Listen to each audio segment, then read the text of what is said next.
ಮೌನವಾದ ಹಳ್ಳಿ. ಉತ್ತರ ಕರ್ನಾಟಕದ ಬಯಲುಸೀಮೆಯ ಅಂಚಿನಲ್ಲಿರುವ ಗೊಂಬೆಗುಡ್ಡ ಎಂಬ ಹಳ್ಳಿ. ಆ ಹಳ್ಳಿಯ ಸುತ್ತಲೂ ಬರೀ ಕಲ್ಲು ಬೆಟ್ಟಗಳು. ಅಲ್ಲಿನ ಜನ ಅಪ್ಪಿತಪ್ಪಿಯೂ ಸೂರ್ಯ ಮುಳುಗಿದ ಮೇಲೆ ಮನೆಯಿಂದ ಹೊರಬರುತ್ತಿರಲಿಲ್ಲ. ಅದಕ್ಕೆ ಕಾರಣ ಊರಿನ ಹೊರಗಿರುವ ಆ ಹಳೆಯ ಕಲ್ಲಿನ ಮಂಟಪ. ಆ ಮಂಟಪದಲ್ಲಿ ಯಾರೂ ದೀಪ ಹಚ್ಚುತ್ತಿರಲಿಲ್ಲ. ಅಲ್ಲಿರುವುದು ದೇವರಿಲ್ಲದ ಗರ್ಭಗುಡಿ. ಹಳ್ಳಿಯ ಹಿರಿಯರು ಹೇಳುವಂತೆ 100 ವರ್ಷಗಳ ಹಿಂದೆ ಅಲ್ಲಿ ಒಬ್ಬಳು ಲಂಬಾಣಿ ಸುಂದರಿ ಅನ್ಯಾಯವಾಗಿ ಕೊಲ್ಲಲ್ಪಟ್ಟಿದ್ದಳು. ಅವಳ ಹೆಸರು ಸೇವಾಬಾಯಿ. ಅವಳು ಸಾಯುವಾಗ ತನ್ನ ಕೈಯಲ್ಲಿದ್ದ ಕಪ್ಪು ಗಾಜಿನ ಬಳೆಗಳನ್ನು ಒಡೆದು ಹಾಕಿದ್ದಳಂತೆ. ಅಂದಿನಿಂದ ಆ ಮಂಟಪದ ಹತ್ತಿರ ಹೋದವರಿಗೆ ಬಳೆಗಳ ಶಬ್ದ ಮತ್ತು ಹೆಜ್ಜೆಗಳ ಸದ್ದು ಕೇಳಿಸುತ್ತದೆ. ನಗರದ ಯುವಕನ ಆಗಮನ. ಅನಿರುದ್ಧ ಒಬ್ಬ ಆರ್ಕಿಯಾಲಜಿಸ್ಟ್, ಪುರಾತತ್ವ ಇಲಾಖೆಯ ಸಂಶೋಧಕ. ಅವನಿಗೆ ಈ ಹಳೆಯ ಕಥೆಗಳ ಮೇಲೆ ನಂಬಿಕೆ ಇರಲಿಲ್ಲ. ಗೊಂಬೆಗುಡ್ಡದ ಬೆಟ್ಟಗಳಲ್ಲಿ ಹಳೆಯ ಶಿಲಾಶಾಸನಗಳಿವೆ ಎಂದು ಕೇಳಿ ಅವನು ಅಲ್ಲಿಗೆ ಬಂದಿದ್ದ. ಅವನಿಗೆ ತಂಗಲು ಜಾಗ ಕೊಟ್ಟವನು ಹಳ್ಳಿಯ ಪಟೇಲ ರಾಮಪ್ಪ. ನೋಡು ಮಗನೇ, ಹಗಲು ಹೊತ್ತು ನೀನು ಎಲ್ಲಿ ಬೇಕಾದ್ರೂ ಹೋಗು, ಆದರ ಸಂಜೆ ಆರಾದ ಮೇಲೆ ಆ ಮಂಟಪದ ಕಡೆ ಕಣ್ಣು ಕೂಡ ಹಾಕಬೇಡ ಎಂದು ರಾಮಪ್ಪ ಎಚ್ಚರಿಸಿದ. ಅನಿರುದ್ಧ ನಕ್ಕ. ಪಟೇಲರೇ, ನಾನು ಭೂತಕ್ಕೆ ಹೆದರುವವನಲ್ಲ. ನನಗೆ ಆ ಮಂಟಪದ ಕೆತ್ತನೆಗಳನ್ನು ನೋಡಬೇಕು ಅಷ್ಟೇ. ಮೊದಲ ದಿನ ಸಂಜೆ. ಅನಿರುದ್ಧ ತನ್ನ ಕ್ಯಾಮರಾ ಹಿಡಿದು ಬೆಟ್ಟದ ಕಡೆ ಹೋದ. ಸಂಜೆ 5:30 ಆಗಿತ್ತು. ಆಕಾಶ ಕೆಂಪಾಗಿತ್ತು. ಮಂಟಪದ ಹತ್ತಿರ ಹೋದಾಗ ಅವನಿಗೆ ವಿಚಿತ್ರವಾದ ವಾಸನೆ ಬಂತು. ಅದು ಕರ್ಪೂರದ ವಾಸನೆ, ಆದರೆ ಅದರ ಜೊತೆಗೆ ಯಾವುದೋ ಕೊಳೆತ ಮಾಂಸದ ಘಾಟು ಇತ್ತು. ಅವನು ಫೋಟೋ ತೆಗೆಯಲು ಶುರು ಮಾಡಿದಾಗ ಅವನ ಕ್ಯಾಮರಾದ ವ್ಯೂ ಫೈಂಡರ್ನಲ್ಲಿ ಏನೋ ವಿಚಿತ್ರವಾಗಿ ಕಂಡಿತು. ಮಂಟಪದೊಳಗೆ ಒಬ್ಬಳು ಹೆಣ್ಣುಮಗಳು ಬೆನ್ನು ಹಾಕಿ ಕುಳಿತಿದ್ದಳು. ಅವಳ ಮೈಮೇಲೆ ಬಣ್ಣ ಬಣ್ಣದ ಲಂಬಾಣಿ ಉಡಿಗೆ ಇತ್ತು. ಅನಿರುದ್ಧನಿಗೆ ಆಶ್ಚರ್ಯವಾಯಿತು. ಯಾರು ನೀವು ಎಂದು ಕೂಗಿದ. ಅವಳು ತಿರುಗಲಿಲ್ಲ. ಕೇವಲ ಗಾಜಿನ ಬಳೆಗಳ ಶಬ್ದ ಕೇಳಿಸಿತು. ಕಿನ್ ಕಿನ್ ಕಿನ್. ಆ ಶಬ್ದ ಎಲ್ಲಿಂದ ಬರುತ್ತಿದೆ ಎಂದು ತಿಳಿಯುವಷ್ಟರಲ್ಲಿ ಅವಳು ಮಾಯವಾಗಿದ್ದಳು. ಅನಿರುದ್ಧನಿಗೆ ಬೆವತು ಹೋಯಿತು. ಅಲ್ಲಿ ಮನುಷ್ಯರು ಯಾರೂ ಇರಲಿಲ್ಲ. ರಕ್ತದ ಗುರುತು. ಅನಿರುದ್ಧ ಹಳ್ಳಿಗೆ ವಾಪಸ್ಸು ಬಂದಾಗ ಅವನ ಶರ್ಟ್ ಮೇಲೆ ಒಂದು ರಕ್ತದ ಹನಿಯಿತ್ತು. ಅದು ಎಲ್ಲಿಂದ ಬಂತು ಎಂದು ಅವನಿಗೆ ತಿಳಿಯಲಿಲ್ಲ. ರಾತ್ರಿ ಮಲಗಿದ್ದಾಗ ಅವನ ಕನಸಿನಲ್ಲಿ ಅದೇ ಹೆಣ್ಣುಮಗಳು ಬಂದಳು. ಅವಳು ತನ್ನ ಮುಖವನ್ನು ಹರಿದಿಕೊಳ್ಳುತ್ತಿದ್ದಳು. ನನ್ನ ಬಳೆಗಳನ್ನು ವಾಪಸ್ ಕೊಡು ಎಂದು ಅರಚುತ್ತಿದ್ದಳು. ಅವನು ಬೆಚ್ಚಿಬಿದ್ದಾಗ ರೂಮಿನ ಬಾಗಿಲು ತೆರೆದಿತ್ತು. ನೆಲದ ಮೇಲೆ ಕಪ್ಪು ಗಾಜಿನ ಬಳೆಯ ಚೂರುಗಳು ಬಿದ್ದಿದ್ದವು. ಶಾಪದ ಇತಿಹಾಸ. ಅನಿರುದ್ಧನಿಗೆ ಆ ರಾತ್ರಿ ನಿದ್ದೆ ಬರಲಿಲ್ಲ. ನೆಲದ ಮೇಲಿದ್ದ ಕಪ್ಪು ಬಳೆಯ ಚೂರುಗಳನ್ನು ಎತ್ತಿ ನೋಡಿದಾಗ ಅವು 100 ವರ್ಷ ಹಳೆಯವು ಎಂದು ಅವನಿಗೆ ಸಂಶೋಧಕನಾಗಿ ಅರ್ಥವಾಯಿತು. ಬೆಳಿಗ್ಗೆ ಆಗುತ್ತಿದ್ದಂತೆ ಅವನು ಹಳ್ಳಿಯ ಹಳೆಯ ದೇವಸ್ಥಾನದ ಪೂಜಾರಿಗಳಾದ ನಾರಾಯಣ ಶಾಸ್ತ್ರಿಗಳನ್ನು ಭೇಟಿಯಾದ. ಶಾಸ್ತ್ರಿಗಳೇ, ಆ ಮಂಟಪದಲ್ಲಿ ಏನಿದೆ? ನಿನ್ನೆ ರಾತ್ರಿ ನನ್ನ ಕೋಣೆಯಲ್ಲಿ ಈ ಬಳೆಗಳು ಸಿಕ್ಕವು ಎಂದು ಅನಿರುದ್ಧ ಕೇಳಿದಾಗ ಶಾಸ್ತ್ರಿಗಳ ಮುಖ ಪೇಲವವಾಯಿತು. ಅವರು ಮೆಲ್ಲಗೆ ದನಿಯಲ್ಲಿ ಹೇಳಿದರು, ಮಗನೇ, ಅದು ಕೇವಲ ದೆವ್ವವಲ್ಲ, ಅದು ಬಾಂಧಿ. 100 ವರ್ಷಗಳ ಹಿಂದೆ ಸೇವಾಬಾಯಿ ಎಂಬ ಲಂಬಾಣಿ ಹೆಣ್ಣುಮಗಳನ್ನ ಆ ಊರಿನ ಜಮೀನ್ದಾರ ತನ್ನ ಆಸೆಗಾಗಿ ಚಿತ್ರಹಿಂಸೆ ಕೊಟ್ಟು ಕೊಂದಿದ್ದ.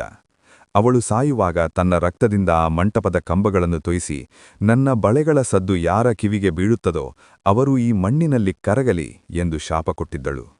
ಅಲ್ಲಿಂದಾಚೆಗೆ ಆ ಬೆಟ್ಟಕ್ಕೆ ಹೋದ ಯಾವ ಪುರುಷನೂ ನೆಮ್ಮದಿಯಿಂದ ಬದುಕಿಲ್ಲ. ಸುರಂಗದ ರಹಸ್ಯ.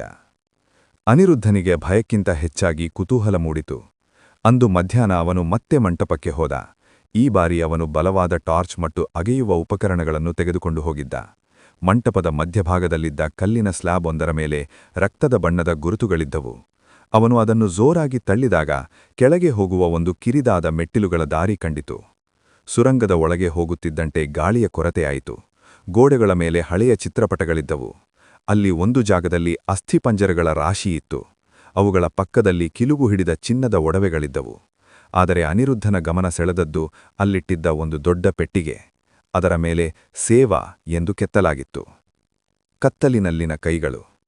ಅನಿರುದ್ಧ ಪೆಟ್ಟಿಗೆಯನ್ನು ಮುಟ್ಟಲು ಹೋದಾಗ ಇದ್ದಕ್ಕಿದ್ದಂತೆ ಅವನ ಟಾರ್ಚ್ ಆರಿಹೋಯಿತು.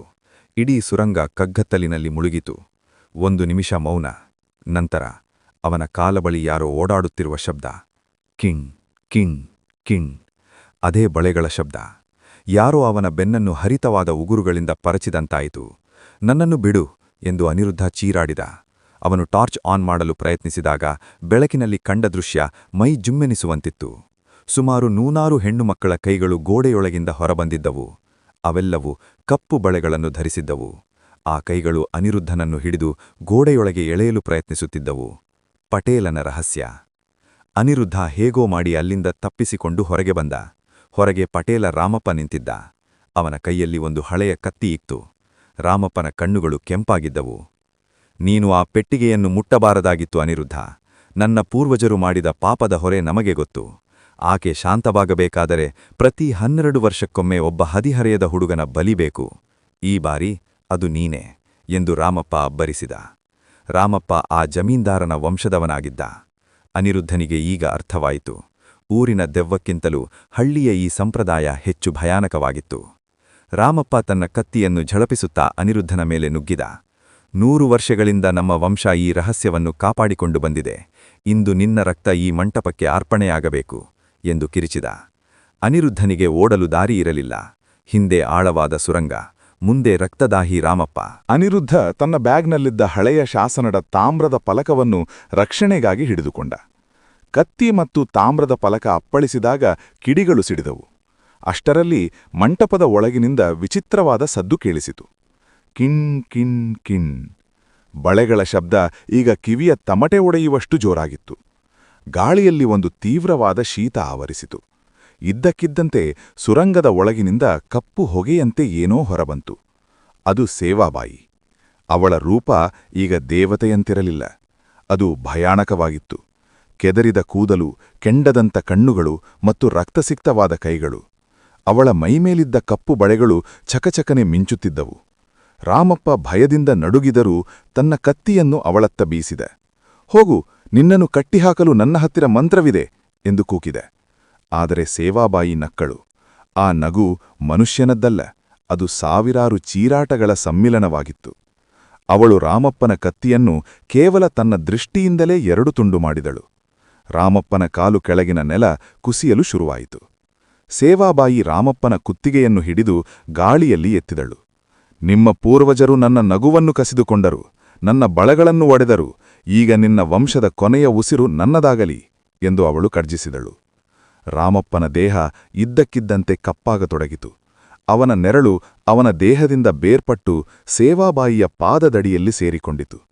ರಾಮಪ್ಪ ಒಂದು ಚೀರಾಟದೊಂದಿಗೆ ಮಂಟಪದ ಕಲ್ಲಿನ ನೆಲದೊಳಗೆ ಹೂತುಹೋದ. ಅನಿರುದ್ಧ ಭಯದಿಂದ ನಡುಗುತ್ತಾ ಮೂಲೆಯಲ್ಲಿ ಕುಳಿತಿದ್ದ. ಸೇವಾಬಾಯಿ ಈಗ ಅವನ ಕಡೆ ತಿರುಗಿದಳು.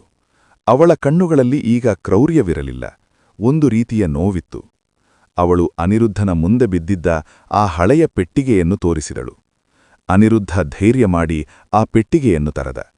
ಅದರೊಳಗೆ ಯಾವುದೇ ಚಿನ್ನವಿರಲಿಲ್ಲ. ಬದಲಿಗೆ ಅಲ್ಲಿ ಮುರಿದು ಹೋಗಿದ್ದ ಸಾವಿರಾರು ಗಾಜಿನ ಬಳೆಗಳು ಮತ್ತು ಅವಳ ಮಗು ಎಂದು ತೋರುವ ಒಂದು ಸಣ್ಣ ಗೊಂಬೆ ಇತ್ತು. ಅನಿರುದ್ಧನಿಗೆ ಅರ್ಥವಾಯಿತು. ಅವಳಿಗೆ ಬೇಕಾಗಿದ್ದು ಐಶ್ವರ್ಯವಲ್ಲ, ಅವಳಿಗೆ ಬೇಕಾಗಿದ್ದು ಅವಳ ಕಳೆದುಹೋದ ಅಸ್ತಿತ್ವದ ಗೌರವ. ಅನಿರುದ್ಧ ಆ ಪೆಟ್ಟಿಗೆಯನ್ನು ಮಂಟಪದ ಮಧ್ಯಭಾಗದಲ್ಲಿಟ್ಟು ತನ್ನ ಹತ್ತಿರವಿದ್ದ ಪವಿತ್ರ ಗಂಧವನ್ನು ಅದರ ಮೇಲೆ ಹಾಕಿದ. ತಾಯಿ, ನಿನಗೆ ನ್ಯಾಯ ಸಿಗಲಿ, ಈ ಪಾಪದ ವಂಶ ಅಂತ್ಯವಾಯಿತು ಎಂದು ಕೈಮುಗಿದು ಪ್ರಾರ್ಥಿಸಿದ. ಕ್ಷಣಾರ್ಧದಲ್ಲಿ ಮಂಟಪದಲ್ಲಿ ಆವರಿಸಿದ್ದ ಕತ್ತಲೆ ಮಾಯವಾಯಿತು. ಸೇವಾಬಾಯಿಯ ಆತ್ಮವು ಒಂದು ಸಣ್ಣ ಬೆಳಕಿನ ಕಿರಣವಾಗಿ ಆ ಪೆಟ್ಟಿಗೆಯೊಳಗೆ ಸೇರಿತು. ಮಂಟಪದ ಹೊರಗೆ ಸೂರ್ಯೋದಯವಾಗುತ್ತಿತ್ತು. ಅನಿರುದ್ಧ ಹಳ್ಳಿಯಿಂದ ಹೊರಬಂದಾಗ ಹಳ್ಳಿಯ ಜನರೆಲ್ಲರೂ ಬೆಟ್ಟದ ಕಡೆಗೆ ನೋಡುತ್ತಾ ನಿಂತಿದ್ದರು. ಗೊಂಬೆಗುಡ್ಡದ ಮೇಲಿದ್ದ ಆ ಹಳೆಯ ಮಂಟಪ ಅಂದು ಬೆಳಿಗ್ಗೆ ಕುಸಿದು ಬಿದ್ದಿತ್ತು. ಪಟೇಲ್ ರಾಮಪ್ಪ ಮತ್ತೆಂದೂ ಕಾಣಿಸಿಕೊಳ್ಳಲಿಲ್ಲ.